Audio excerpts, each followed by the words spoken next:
we need to start consuming our own. Made in Uganda needs to become something that we're really behind and understand intentionally for the better growth of the whole country. We need a middle class who are investing back in. We've got a lot of middle class who do have disposable income, but we need it to be supporting that next generation of artist and entrepreneur here, goods that can be made here, innovation that is happening within our craft, textiles, fashion. That is an opportunity to be supported. And if we're wearing our own, consuming our own, Uganda is going to benefit. Do you aspire for a booming middle-class economy? Listen along to understand what turns the wheels of Uganda's economy with our lineup of incredible influencers in their fields. Ladies and gentlemen, dear patriots, welcome back to another episode of the podcast On Sectors, where we really dive deep into what fuels the wheels of Uganda's economy. Since most of the listeners are young people, I am so excited with our guest today, Rashida Namulonso, the Sub-Saharan Regional Program Manager for Creative Economy at the British Council. Hi, Rashida. Welcome to the podcast. Hi, thank you so much for having me here. And it's really great to have so many young listeners and to know that we're all really excited about creativity for this continent. Yeah, I mean, for as long as I've known Rashida, she has been incredible with advocating for creatives. It didn't matter if you're a break dancer or a fashion designer or an artist, any sort of art, you have been there, really supporting wholeheartedly. And we'll see from this conversation how passionate she is. And you are one of those people who really made me believe it's possible to follow your talent and passion and make an actual career out of it. And I really wonder where your love for the art started. Where did it all start? And your timing at this advocacy was very perfect, because back then, many parents in Uganda really stand upon those non-mainstream careers. So it seemed like you had to be a lawyer, a doctor, a banker to be considered successful. And now I feel like you've been very instrumental in changing that perception. Sure, I think it's a common story. A lot of us have to really push for a career in the creative industries. A lot of our parents want us to go into those careers that are more easily understood, as in being a banker, a lawyer, a doctor. My own father wanted all of us to be doctors. My middle sister is actually a doctor, but she's a doctor of humanities. So we've gone our direction. I think a lot of encouragement from my mother, particularly, to pursue our passion and to understand that that can turn into an industry. And I think being able to have that confidence instilled in myself to pursue my dreams and what I am actually interested in is something I want to encourage young people and spread as a wider message, because it is possible. And we have to make that possible. I really believe in the saying, be the change you want to see. And that inhabiting of potential is absolutely what this continent has. It's so exciting. So many young people are the future. The creative industries are the future. They're one of the fastest growing industries globally. I think it's 3% growth that is projected across the world as one of the fastest. And then the opportunity of that growth for the continent is really ours to take. And sometimes, obviously, we have to create that roadmap. I think it's a young creative economy in the continent. You might look at more established industry structures in the global north and think it has to be that way. But I don't think it has to be that way. I think my career, I've worked across both the UK and Uganda and came back to Uganda to work as a creative producer. I produced the Clark Public Art Festival. So I'm also really interested in how culture and creativity belong to all of us, whether you're an artist or a trade seller in the market. And we took public art to everyone within Clark Art. And I'm very passionate about that. It doesn't just exist in formal spaces. You shouldn't have to go to a gallery to see art or to enjoy art. So much creativity is already happening around us just by being a Ugandan. And I think that's brilliant. And normally we like to dissect or help people understand the paradigms. So now creative industries, it'd be nice for us to break it down. Why creativity? Why innovation?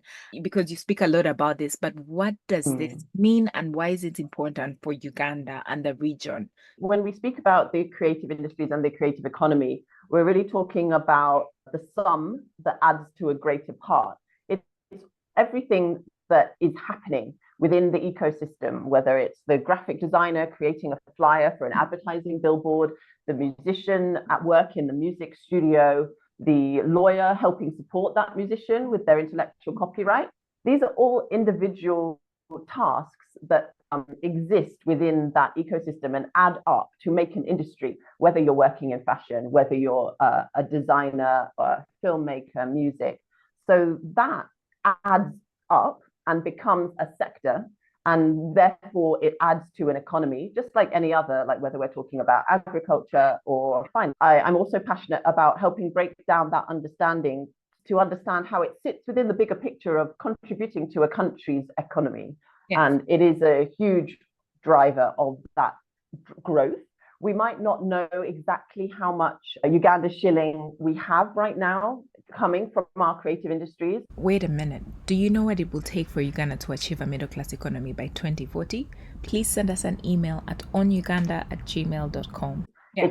And that's one of the issues. We need to quantify how much money we're actually making, but a huge opportunity for the individual entrepreneur and the organization to grow as an enterprise, because really that is the job creation of the future. And it's the youth enterprise where it's young people creating their own ideas and forming that into a company that we hope can be sustainable. That's really the key. We see a lot of great ideas. There's a lot of youth enthusiasm. Everybody does want to go into this creative industry. And that's brilliant because we need to harness that energy. And then it's how do we stabilize it into a business, into something that pays the bills and is still here in 5 years' time, in 10 years' time, because the cutoff rate is still really low for the amount of young enterprises that are being set up. It's whether they're still here in 3 years' time. And actually, we obviously want to be really ambitious that these are the future fashion designers who have sustainable businesses that are the go-to brands for this continent.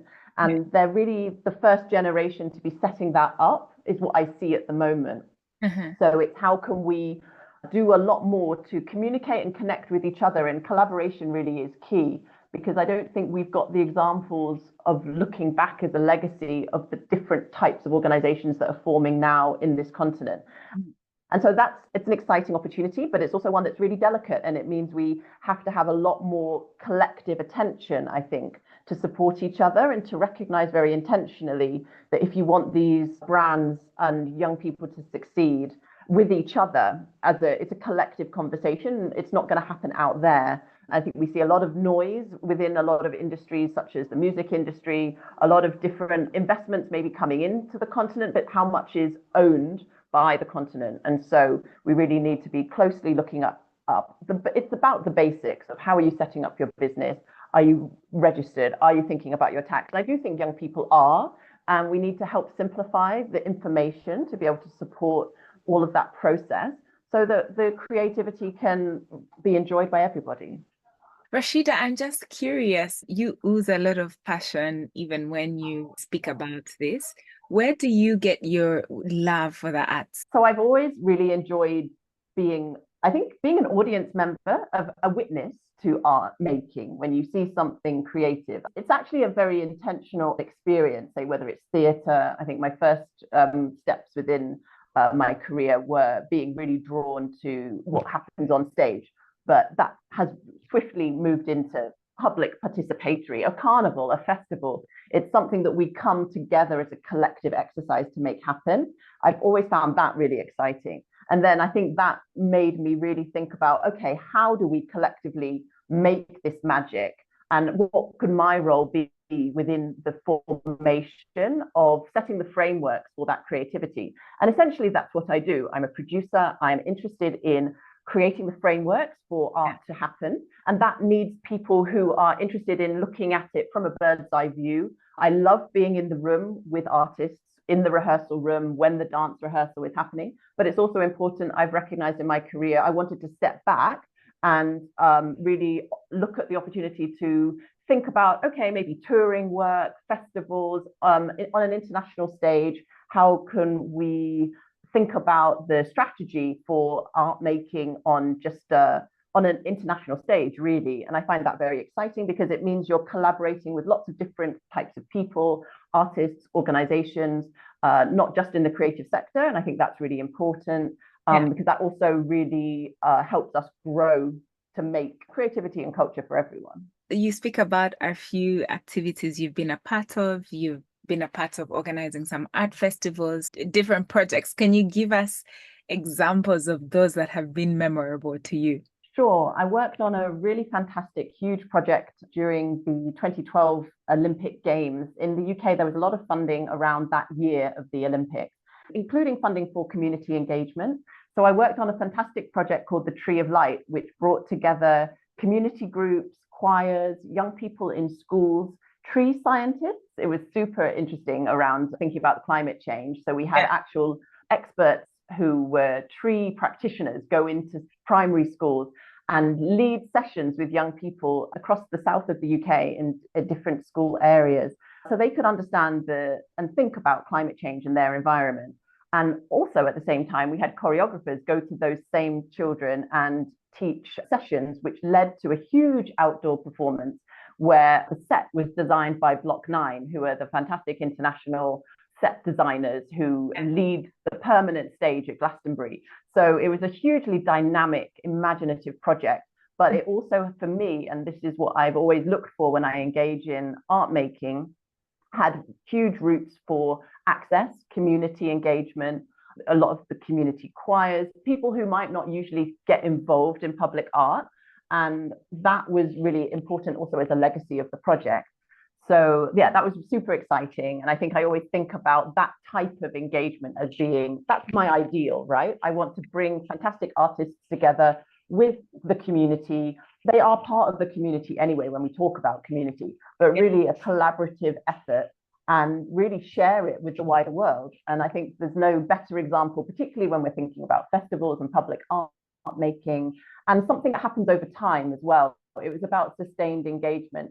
We went for over 6 months with those young people for taking artists into schools. And I think that's something I would really like to see more in Uganda, you know, the opportunity of, we've got so many creatives, so many young people with skills and talent. And it's about that next generation having the opportunity to be exposed to it, because that's when you then realize, oh, this can be for me. I might want to become a set designer who collaborates with exciting creatives. And if you don't get to see that, even as you're a young person, a lot of our young people are going to think, no, it's only going to be the law that's going to pay me a career or the banking. And actually, we look at the trajectory of the continent and it's the creative career, which is a safe bet. So I also want to de-risk the conversation that it's risky to invest in an artist. I don't think it's a good investment, and we need to create confidence in the private sector. I'm really interested in that kind of conversation and how we can unlock different types of investment, not from the creative sector. My work takes me across the continent, and I'm really interested in the examples of what's happening in West Africa. We've got a lot of enterprises, and it's really great to hear when, for example, a fashion designer and none of her investors come from the creative sector at all. But what they understand is that she knows how to run her business. She is sustainable, she is meeting her orders, and it's a thriving opportunity of also career progression for other young people around her who go into that industry. You talk about sustainable now, but even back in 2012, there were tree practitioners. Who would have thought that's a word? We've always been doing these skills as well. And I mean, we know that in Uganda, the Lubogo and all of the things we talked about during Creative Economy Week, it's actually getting back to a knowledge that and celebrating a legacy even that I think a lot of humanity has sometimes lost around even this idea. Creative industries is a useful word, but it's been branded and it helps us quantify, but it shouldn't mean that we forget cultural heritage and community and all of these things that we're doing anyway, and they are part of a creative economy. And so I think there's also sometimes as if it's a disjunction between caring about your cultural heritage or your music making, for example. We tell a lot of stories in Uganda, we celebrate our stories, but that is also quantifiable and an opportunity of economic growth for this continent. And it doesn't have to be at kind of loggerheads with a conversation about economic growth. And I sometimes think that's where we are in Uganda. We need to review the huge opportunity of celebrating our cultural heritage and recognize it as an opportunity of growth for representing the continent. It was really great to see the POAT, the Speak tourism event that happened recently. A lot more creatives were represented than usual. Najuma's house were there, and they do the fantastic VR experience that takes you inside the Kasubi tombs. Nyege Nyege were represented, Eco Action having a stall. And I think we need to recognize that young people celebrating and being innovative within technology and within different contemporary art form making can also support case for tourism and economic growth for Uganda as well. That's fantastic, Patriots. You must be nodding with me in agreement that yes, Rashida, she did have her mother impart some confidence in her that she could pursue her passion, but she has also been intentional if we've listened carefully through her journey. She spoke about connection, community, engagement. So there's definitely something there in building what this industry could be. I know, Rashida, you've been interacting with a lot of creatives in Uganda and the region. What are the opportunities that we need to leverage here on this continent? Well, we need to be intentionally doing business with each other. I think what I see from the successes and the wins, including from my work with British Council, particularly with fashion, is the opportunity of network that can be harnessed when you're introducing fashion designers to each other from across the continent, going to showcase events. A Canex Creative Expo industry event was funded by Afrexim Bank, a really significant opportunity of recognizing the creative industries at scale, hosted in Egypt last year.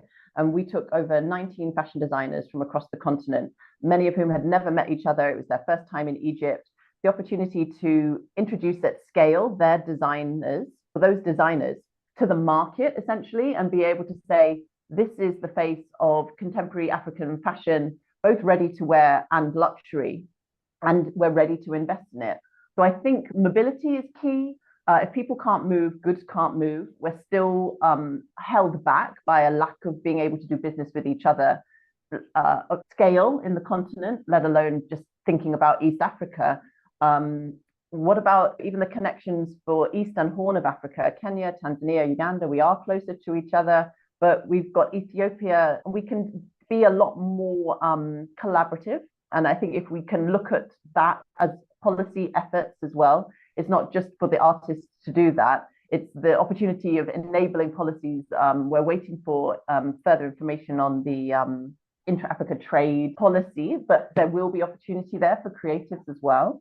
And so what can that mean? How can we make sure that we have open access to each other for our good? And then beyond that, I think it's about sustaining the enterprise so that it can grow at scale, so that you're ready for investment. So if I'm speaking directly to the artists and creatives on the line listening, it's an undeniable trajectory of growth for the continent. And if we're an early sector, which we are, it's still often like one film maker, often doing a lot of roles. You're the writer, you're the director, you're doing your even set design. I mean, everybody is having to multitask. But then the opportunity of meeting investment when it comes, we need to formalize. We need to get ready, essentially, I see as the opportunity, so that these young companies can be the sustained future. Yeah, they're always calling or inviting festivals to apply for grants. Normally, the major challenge creative would easily say funding. Why do you think this is important to offer this financial support or just resources? Thank you. That's a great question. I do think, just as a general belief system, that the arts need to be subsidized. Not everything can happen on its own. Artists need to have access to resources, to space, to materials. And some of that needs to come in the form of subsidized grants that do not have a loan repayment structure, but really are core about supporting and the ecosystem. And that helps. And we see that as an investment. It's a slow growth investment because it's going to come back. You invest in that artist, the first career opportunity, perhaps to take part in a residency. 5 years later, they might be winning international prizes, who knows? But we have to start with that first. And so a lot of our funding structure at British Council is framed around, competitive open calls for artists that are very transparent. We set out the opportunities and how people can apply. And it's also around saying to artists in the creative sector, what is the idea that you want to do? And we do a lot of listening to help frame and shape the call outs that we have. But beyond grants, I'm also interested in taking that conversation of financial investment and what the sector needs, which I recognize goes much more beyond the grant, because we need a competitive environment. We have limited resources. We know there's very few international organizations or homegrown Ugandan organizations offering funding for arts and culture. So that in itself is a pressure point, and we can't do everything. And we wouldn't want to. I think we need a mixed financial funding environment that's healthy. We need artists who have the opportunity to have a mixed finance model in their infrastructure, where maybe you're doing some of your work, a bit from a grant, a bit from maybe some capital investment in you and your team, allowing you to focus on your organizational development. We need sponsorship, and that's the ideal ecosystem mix. But at the moment, what I see is it's a problem. We have too many grants and not enough incentivization beyond the grants.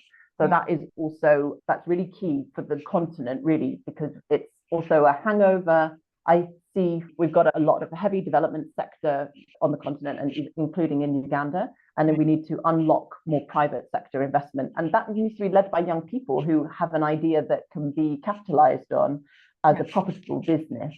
And just to ride on that point, what collaboration would you be excited to see based on the different creatives?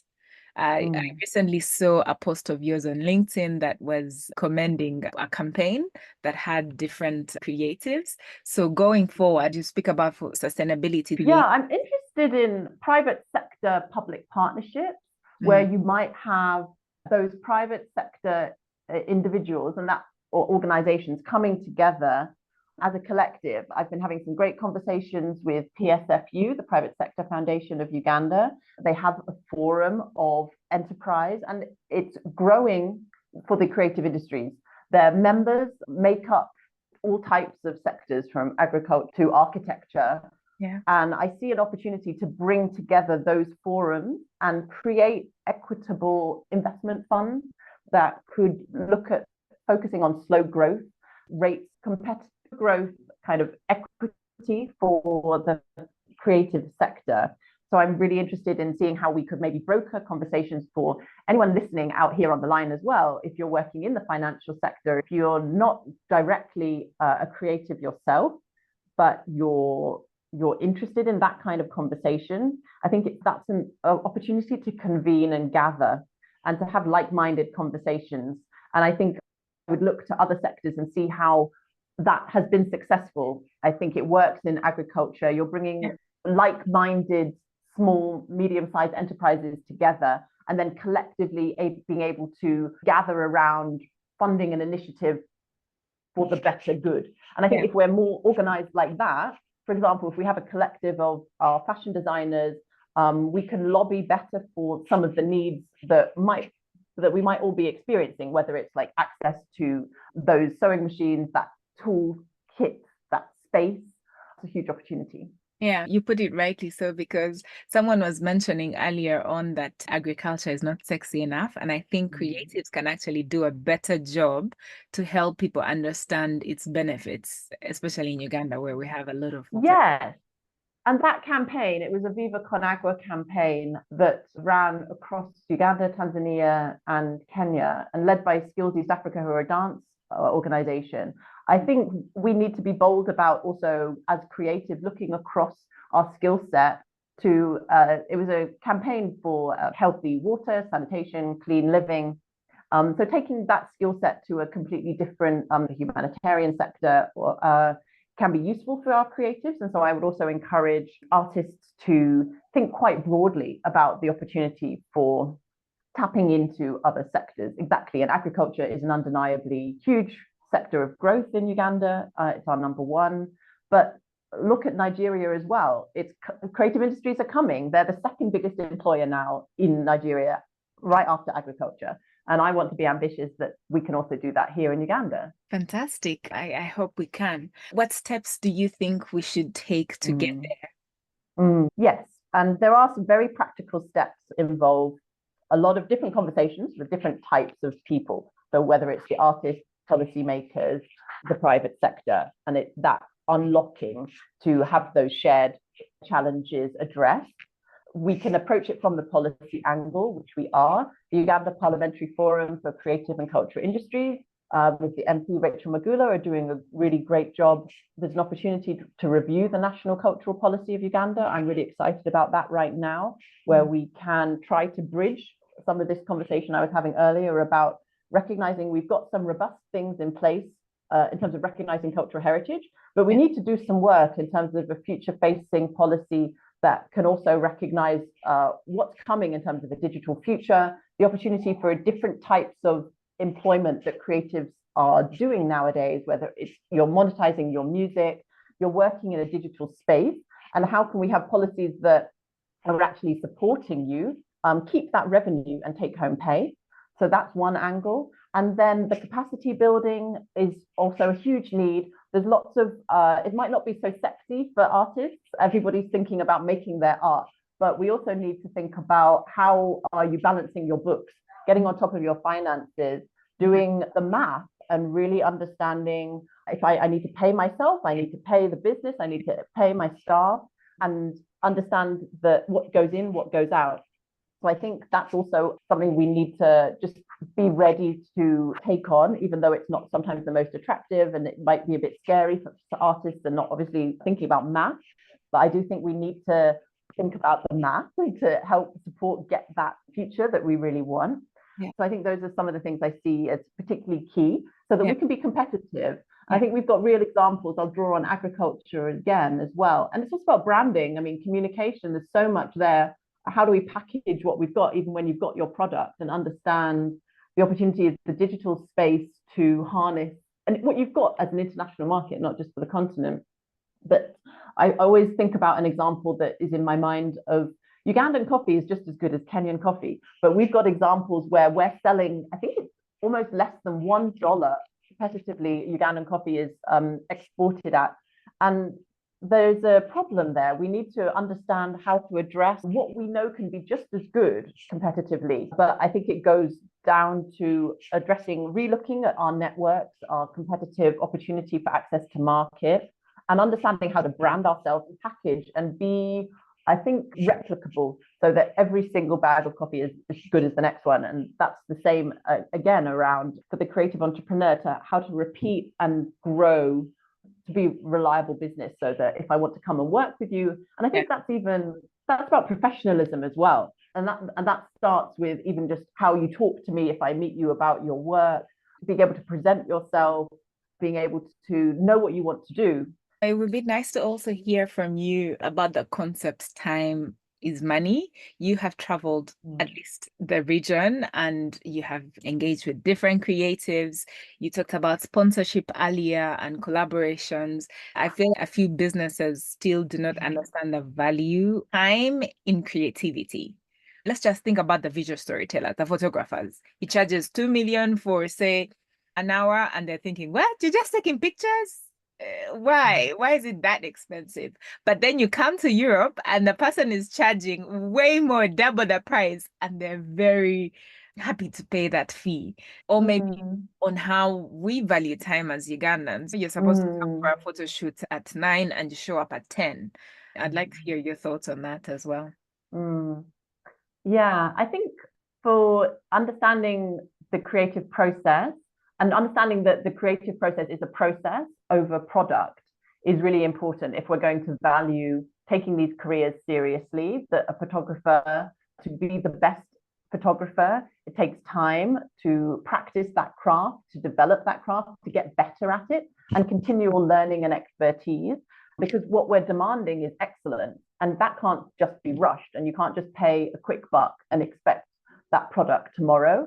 The same thing with architecture. There's a lot of people who think, I don't need the architect, I'm just going to build the building and cut straight through it, because of their trying to cut corners essentially around expertise that is fundamental to a design process. So I think there's that recognition of the value of spending time on process. And I understand the environment doesn't allow for that often. We have a pace that is much more product orientated. We haven't had the luxury, I would say, of even when you think about where can I go to practice my craft as an artist, we need more creative spaces that are offering you residencies, time to ideate, time to actually develop and practice your skills, whether it's photography or fashion. A lot of our creatives are obviously self-taught. And so you're having to instill in yourself your own process of paying attention to self-development and practicing. And a lot of artists, they're managing really brilliantly. I see how they're navigating their networks, and they're really intentionally seeking out other peers and having those conversations and doing their own professional development, even without a whole structure around them. They're making it happen. And that takes time and effort. And we need to recognize that as well. The self-made entrepreneur is really something to be humbled about for this continent, despite a lack of even the infrastructure around us.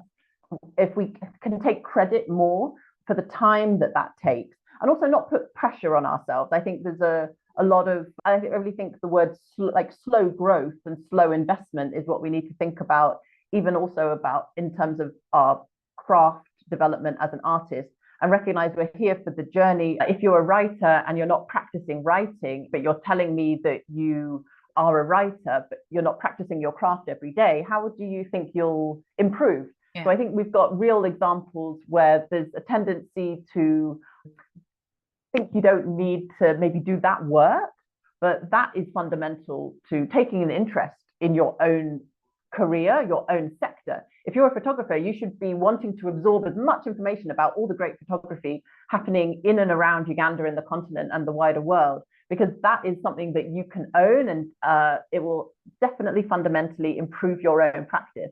So there's a whole element of really being an artist is about being curious about the world.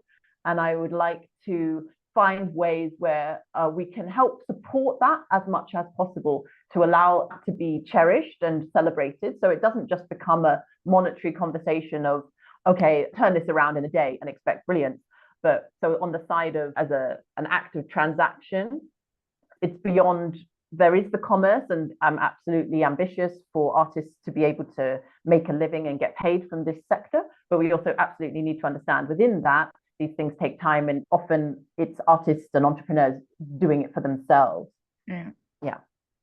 Well, that was clear. There was a lot of gems you gave in there, a lot of advice. So I hope we can each one take out what will work for us and contribute to the industry, to the growth of the industry. So we have that last question we ask every guest that comes onto the podcast. Are you ready? Yes, I think so.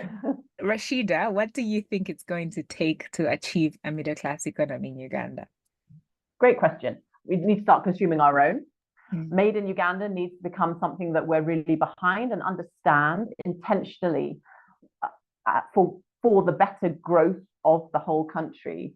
We need a middle class who actually are investing back in. We've got a lot of middle class who do have disposable income, but we need it to be supporting that next generation of artist and entrepreneur here, goods that can be made here, innovation that is happening within our craft, textiles, fashion. That is an opportunity to be supported. And if we're wearing our own, consuming our own, Uganda is going to benefit. And it won't be until you get to that point that you really see that it's a game changer for any country. We see it in Nigeria. Everybody is consuming their own fashion designers. It's really accessible. It's affordable. It's worn with pride. So it's about understanding that it's a representation of ourselves and the way we want to see ourselves. That's what we've got ahead of us as an opportunity. If we had you back in this time, what do you think the future is like?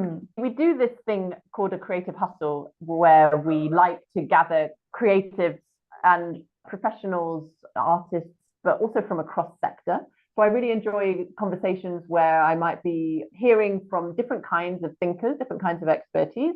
So it just struck me that it would be great to convene a panel hosted by you of some key individuals, maybe drawn from different expertise, like Damali from PSFU, thinking about the private sector foundation of Uganda, maybe different institutions who are maybe not necessarily directly working with creatives, but are supporting the entrepreneur.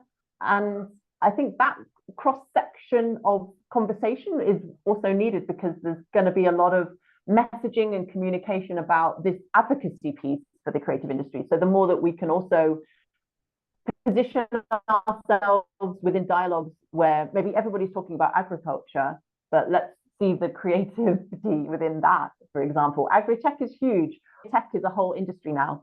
So the more we can have cross-sector conversations, the better. And I think you've got a perfect platform here for that as well. And where do you see the future of creativity? I think the future of creativity is alive and strong. It always has been. We don't need to worry about it. Whether there's funding or not, artists will always find a way to make the work happen. And that's what history tells us. And I think it's also, we need to look back and have confidence about that, actually, as we also are forward, future facing with that confidence. But there's just every reason to be optimistic for this continent. And I think there's a model here of how we can grow our art and culture and creative history, because we've got such resource, and you can't not bet against a young population that absolutely have that all ahead of them. Your energy, Rashida, is just incredible. With you, I find that it's amazing that you can bridge culture and also just a sense of unity in what you just spoke about. Thank you. It's been an absolute pleasure to have you share your insights. Having people like you share their insights for free goes a long way in helping us grow professionally, personally, just so we can achieve that middle class economy. Thank you. And I'd just like to say thank you and take the time to thank you for running your podcast. The podcast is also a huge growing area for the continent. I'm really excited that it's a platform with growing listeners, and we can have that kind of critical conversation is also key. So I welcome the opportunity to have this chat with you, Aggie, and do invite me back if you want to have a whole panel. I'll be part of it. I'm really excited for preaching here for the arts and culture. Thank you for listening in this far. I really hope that this conversation was helpful to you. Share this episode with your colleagues or friends that you think will benefit from this information. Let them know what you're listening to. Would you also rate our podcast? Because once you rate our podcast, other people like you are able to listen to this information and use it to their own benefit. On a lighter note, follow us on TikTok and Instagram. Would really like to hear your thoughts.